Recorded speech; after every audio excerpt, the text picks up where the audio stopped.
ஆண்டவராகிய இயேசு கிறிஸ்துவின் நாமத்தில் என் அன்பின் வாழ்த்துக்கள். இந்த நாளிலேயும் உங்களை சந்திப்பதில் மகிழ்ச்சி அடைகிறேன். இன்றைக்கு நம்முடைய தியானத்திற்காக நாம் தெரிந்து கொள்கிற வேத வசனம் யோவேலின் தீர்க்கதரிசன புஸ்தகம் 2வது அதிகாரம் 29ஆம் வசனம். ஊழியக்காரர் மேலும் ஊழியக்காரிகள் மேலும் அந்நாளிலே என் ஆவியை ஊற்றுவேன். ஊழியக்காரர் மேலும் ஊழியக்காரிகள் மேலும் அந்நாளில் என் ஆவியை ஊற்றுவேன். நான் கடைசி நாட்களில் மாம்சமான யாவர் மேலும் என் ஆவியை ஊற்றுவேன் என்று யோவேல் புஸ்தகத்தில் ஆண்டவர் எழுதி வைத்திருக்கிறார். ஆனால் அந்த நாளில் என் ஊழியக்காரர் மேலும் என் ஊழியக்காரிகள் மேலும் என் ஆவியை ஊற்றுவேன் என்று வாக்கு பண்ணியிருக்கிறார். இந்த நாட்களில் அநேக தேவனுக்காக ஊழியம் செய்கிறோம் என்று சொல்லிக்கொண்டு அவர்கள் ஊழியம் செய்யாமல் ஊழியம் கொள்ளும்படி ஆண்டவர் சொல்லியிருக்கிறார். ஊழியம் கொள்ளும்படி வராமல் ஊழியம் செய்யும்படி. ஆனால் இவர்கள் மற்றவர்களை தங்களுக்கு அடிமையாக்கி கொண்டு காரியத்தை நடப்பிக்கிறதை காண முடியும். சில இடங்களில் ஜனங்களை வேதனைப்படுத்துகிறதையும் காண முடிகிறது. சபைக்கு வருகிறார்கள், இயேசு கிறிஸ்துவை பார்த்து இயேசு கிறிஸ்துவின் அன்பை பெற்றுக்கொண்டுதான் ஆலயத்தில் வந்து அவர்கள் ஆராதிக்கிறார்கள்.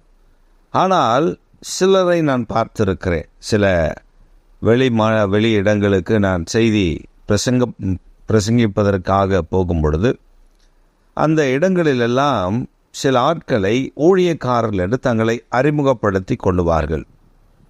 அப்படி அறிமுகப்படுத்தி கொள்கிறவர்கள் தங்களுடைய விசிட்டிங் கார்டையோ தங்களுடைய ஃபோன் நம்பரையோ என்னிடத்தில் கொடுத்துவிட்டு அவர்கள் சொல்லுவார்கள், ஆண்டவருக்காக நான் ஊழியம் செய்கிறேன், என்னென்ன தேவைகள் எனக்கு இருக்கிறது, இப்படியெல்லாம் இருக்கிறது என்று சொல்லி ஒரு பெரிய லிஸ்டே போடுவார்கள். சில மாதங்களுக்கு முன்பு இந்த யூடியூப் செய்தியை கேட்டுவிட்டு ஒரு மனிதன் எனக்கு ஃபோன் அடித்தார். எப்பொழுதுமே இந்த செய்தியை பார்த்துவிட்டு 1-2 பேர் அவங்களுடைய சுகத்துக்காக, பலவீனங்களுக்காக, பிரச்சனைக்காக ஜெபிப்பதற்காக அவர்கள் ஃபோன் செய்வது வழக்கம். அப்படி அந்த ஒரு மனிதன் எனக்கு ஃபோன் செய்துவிட்டு அவர் சொன்னார், தான் மிகவும் கஷ்டப்படுவதாகவும் தனக்கு இன்னார் இப்படி உதவி செய்தார்கள், இப்பொழுது எவரும் செய்யவில்லை, என்னுடைய சரீரத்தில் என்னென்ன பாதிப்பு இருக்கிறது, எனக்கு ஏதாவது நீங்கள் பணம் அனுப்பி கொடுங்கள் அப்படி என்று அவர் கேட்டார். தேவனை முற்றிலுமாய் அறிந்து கொள்ளாதவர்கள்தான் இப்படிப்பட்ட காரியத்தில் ஈடுபடுவார்கள்.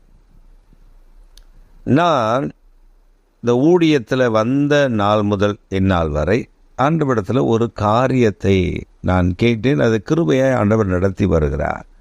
இந்த பணத்திற்காகவோ என் தேவைக்காகவோ நான் யாரிடத்தில் போய் நிற்கக்கூடாது. கர்த்தர் உம்முடைய கரத்திலிருந்து தான் எனக்கு அது கிடைக்க வேண்டும் என்று சொல்லி ஆண்டவர் இதுவரை மிக அழகாக நடத்தி வர்ற இன்னமும் நடத்துவார் என்று நான் விசுவாசிக்கிறேன். அப்படி அந்த மனிதன் கேட்ட பொழுது ஆவியானவர் சொன்னார், இப்படி இந்த மனிதன் பலரிடத்தில் இப்படி பொய்யை சொல்லி தன் வாழ்க்கையில் செய்யாத காரியங்கள் எல்லாம் செய்து கொண்டிருக்கிறார் என்று. பின்புதான் தெரிந்தது அவருக்கு பல மனைவிகள், அவருக்கு குடிக்கிற பழக்கம் இருக்கிறது, அவர் தன் மனைவி பிள்ளைகளை விட்டுவிட்டு வேறொரு பெண்ணோடு அவர் சென்று வேறொரு இடத்தில் அவர் இருக்கிறார் என்று கேள்விப்பட்டோம். அது மாத்திரமல்ல, அவர் ஊழியம் செய்து கொண்டிருந்த அந்த ஊழியத்தையும் விட்டுவிட்டார். அவர்கள் எங்களிடத்தில் அந்த அந்த அந்த மனைவி பிள்ளைகள் எல்லாம் அவர் வந்திருந்தார்கள். வந்து எங்களை சந்தித்தார்கள். அப்பொழுது நாங்கள் சொன்னோம், ஆவியானவர் எங்களோடு கூட இப்படி பேசுவார் அப்படி பேசுவார் என்றெல்லாம் சொன்னார்கள். வேதத்தை சரியாய் கற்றுக்கொள்ளாமல் தங்களோடு கூட கர்த்தர் இருக்கிறார் என்று நினைத்து தன் வாழ்க்கையில் ஒரு காலகட்டத்தில் அவர்கள் நம்பி பல மனிதர்கள் கொடுக்கிற காணிக்கைகள் அவைகளை பெற்றுக்கொண்டு சொஃபிசிகேட்டடாய் ஒரு பகட்டான வாழ்க்கை வாழ்ந்து பின்பு அது நிலையானது இல்லை என்று கர்த்தர் அவர்களுக்கு காண்பித்து கொடுத்து விடுகிறார். நம்முடைய வாழ்க்கையிலும் அப்படித்தான். ஊழியக்காரருடைய வாழ்க்கையில் மாத்திரமல்ல, நம்ம ஒவ்வொருடைய வாழ்க்கையிலையும் நாம் 100% அவரை சார்ந்து கொண்டிருந்தால் நம்முடைய வாழ்க்கையில் குறைவே இருக்காது. நான் பார்த்திருக்கிறேன். அதனால் நான் உங்களுக்கு சொல்லுகிறேன், உங்கள் வாழ்க்கையில் தேவ ஆவியானவர் உங்களை நிரப்பி நடத்தும் பொழுது ஒரு குறைவும் இருக்காது. அதுதான் இந்த காலம்.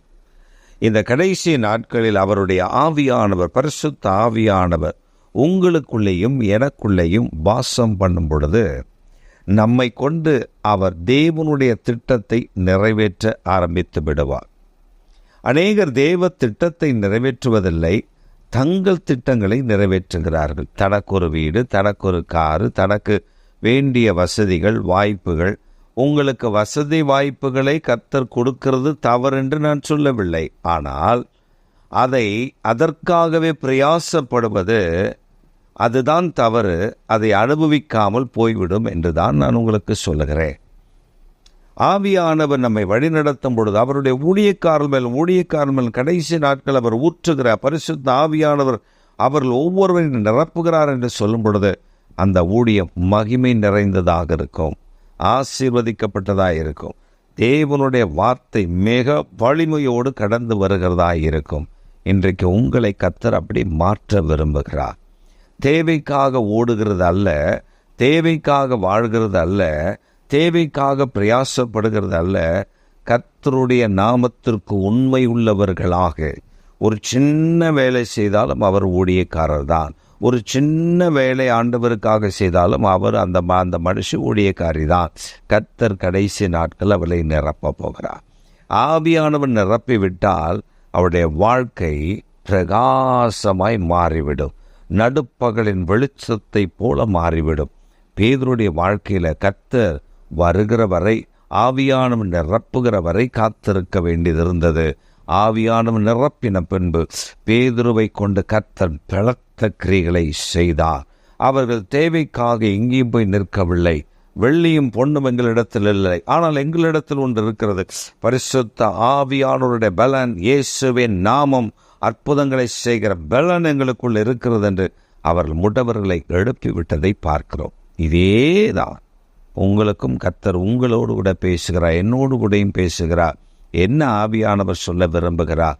ஆவியானவர் நம்மை நிரப்பிவிட்டால் வெள்ளி முக்கியமல்ல, பொன் முக்கியமல்ல, அவருடைய அபிஷேகம் நம்மை அநேகருக்கு ஆசீர்வாதமாய் மாற்றிவிடும். இன்றைக்கு அந்த கிருபையை உங்களுக்கு தருவதற்கு தான் அவர் ஆயத்தமுள்ளவராய் இருக்கிறார். பெற்றுக்கொள்ளுங்கள். மகிழ்ச்சியோடு கர்த்தருடைய நாமத்தை தொழுது கொள்ளுங்கள். அவர் உங்களுக்கு பலத்த பெரிய நன்மைகளை செய்து உங்களை ஆசீர்வித்து வழி நடத்தி காப்பார். ஆமென்.